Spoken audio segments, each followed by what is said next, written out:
انبیاء کرام دا اگر کا صدوتا یا نبوت ملاو نوی شوه، نبوت ملوی دون مخ کے هم دا اولیاوی اور دا صدیقین وی، یعنی ہر یو نبی دا ولی وی اور دا صدیق وی، اور دا ولایت مقام کی دا هغه مقام هغه درجه ته رسیدلی وی چې دنیا څومره اولیاء دي څومره صدیقین دي، د دو ولایت د پیغمبرانو ولایت سره هغه نسبت هم نشتا چې کم نسبت یوې قطرې دریاب سره وي. دریاب نه یوه قطره جدا کا هغه سره خو څه نسبت شتا، او د عام اولیاء ولایت د پیغمبرانو ولایت سره دومره هم نسبت نشتا. هغه وجه دا دی چې پیغمبران الله تعالی دغه انسانیت هدایت د پاره د انسانیت رهنمایي کولو د پاره منتخب کړي وي، چې دغه انبیاء کرام دا به د انسانیت ول تربیت کوي، اور دغه انسانان دا به کفر او شرک نه ضلالت نه دا به منع کوي. نو اوس د سی بیا څرنګه کېدلی شي چې یو نبی یو پیغمبر 40 کالو پورې پخپل کفر او شرک پروت وي، پخپل هغه ضلالت کې پروت وي، پخپل هغه بحیايي کې پروت وي، اور بیا 40 کالو بعد یکدم هغه نه منع کول شروع کی، نو هر یو سړی به هغه باندې بیا ګوته اوږدوي. نو دې د واجب نه پیغمبران الله تعالی وړوکوالی نه اولیاء ګرځولي وي، صدیقین ګرځولي وي، اور الله تعالی هغه معصومین پیدا کړی وي. الله تعالی هغه کټو ګناهونو نه خو پرېږدوا، څه وړو ګناهونو نه هم الله تعالی هغه بالکل محفوظ ساتلی وي. لکه څنګه حضرت علی رضی الله تعالی عنہ یو روایت دی چې خو پیغمبر صلی الله علیه وسلم نه یوې موقع باندې پوښتنه وشوله چې اې د الله پیغمبر صلی الله علیه وسلم چې تا کله بت ته سجده لګولې د پیغمبرینه مخکې، پیغمبر علیه الصلاۃ والسلام ورته فرمایل چې نه کله هم نه. بیا ورنه پوښتنه وکړه چې تا چرته شراب څکلي دي؟ نو پیغمبر علیه الصلاۃ والسلام ورته فرمایل چې نه کله هم نه. اور بیا پیغمبر علیه الصلاۃ والسلام فرمایل چې ما شورونه دغه بوتانو ته سجدې لګول، دغه شراب څښل، دغه ګندګیانې دا ما کفر ګڼل، اگر که هغه وخت کې ما ته ایمان،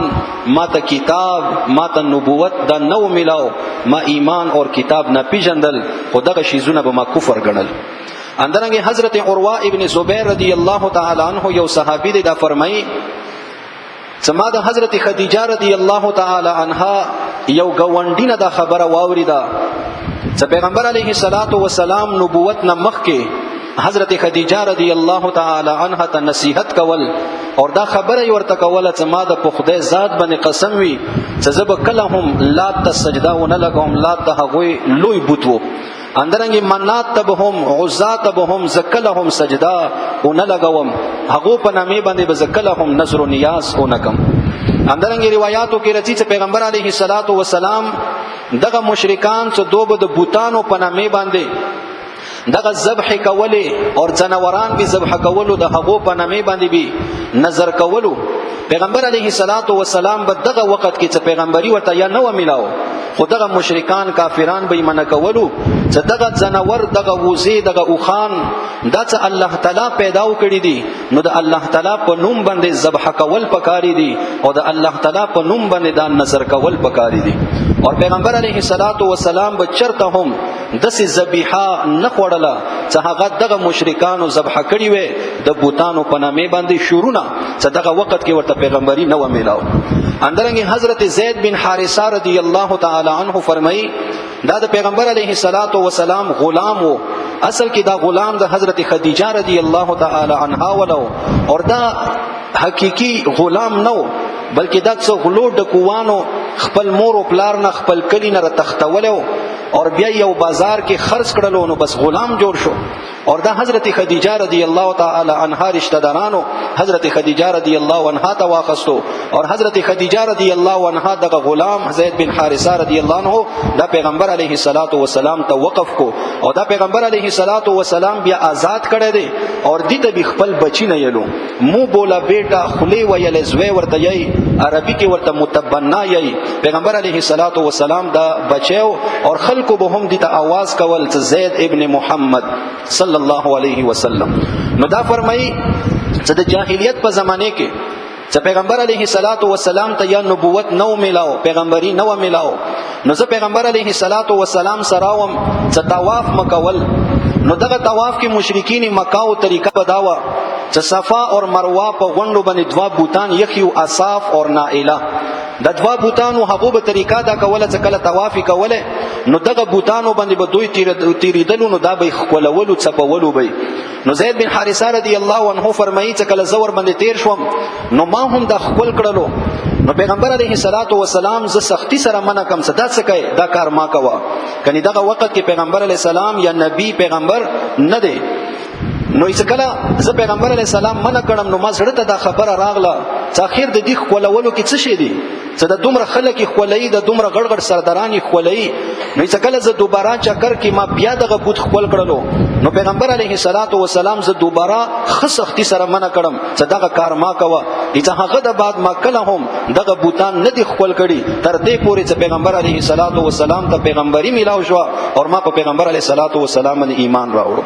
اندرنګي حضرت علی رضی الله تعالی عنه یو روایت دی چې پیغمبر علیه الصلاۃ والسلام فرمایي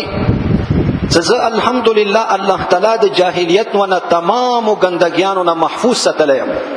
خو یې سماته زړه کې صرف دوی پیری د دی ول خیال راغله دي چیرې زه هم سم او دا د جاهلیت ول کم کارونه دي هغه وخت کې عامو چیرې زور کې شریک شم ته دا وګورم څه د څه شي دي نو چې ما ګډي وزې سره ولې خپل ملګری را سراو هغه ته دغه ګډي وزې وسپرلې چیرې زه لګ مکه مکرمه ته څم اور الته کې بشپې هر ځای کې به دغه مجلسونه لګیدلو نو الته کې به دغه شاعری وي د بګانې بجانې وي ټوکې ټکارې به وي داسې محفلونه به لګیدلو چې زم دلته کې شریک شم. نو پیغمبر علیه الصلاۃ والسلام فرمایي چې کله زراغلم نو یو ځای نه د غانو بجانو आवाज راغلو ایزه ماته پوسو کو چیرې د څه شي دي نو ماته ویلې شو چیرې پلانکی کور کې واده دي هغه د سي تماشا جوړه کړې دي نو چې ما زړه کې راغلو چې الته لاړ شه نو چې الته څه څرنګ لاړلم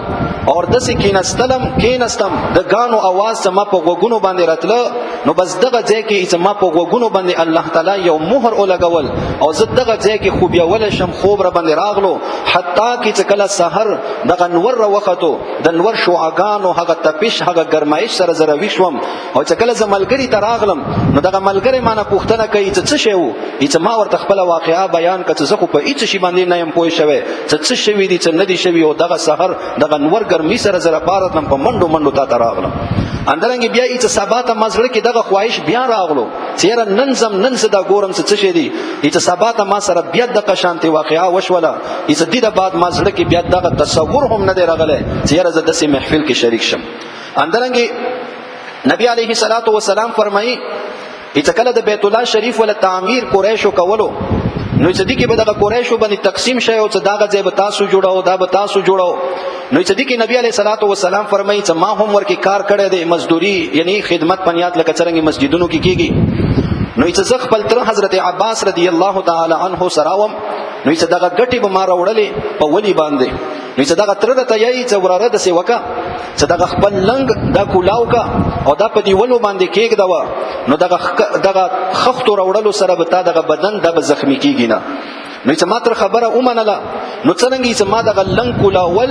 چې دی کولوي دو سره چې یکدم ز پزمکه باندې ربري وتلم او به هوش شوم او چې کله ما ته هوش راغلو نو چې ما نه ابو طالب چې نبی عليه الصلاه والسلام مشر ترو نبی عليه الصلاه والسلام د دې په کفالت کې نو چې پښتنه یې رانه وکړه څه چالو پیغمبر عليه الصلاه والسلام ورته فرمایل چې ما څنګه دغه لنګ کولاول چې دی کې ما یو سپینو جامو کې یو نوراني سړی وکتل چې هغه ماته چې اے محمد خپل ستر کولاونه کې خپل ستر خپل پردا پټکا چې دې کې یکدم زره پرې وتم او زه به هوش شوم نو پیغمبر علیه الصلاۃ والسلام حفاظت الله تعالی د سې طریقې سره کړ.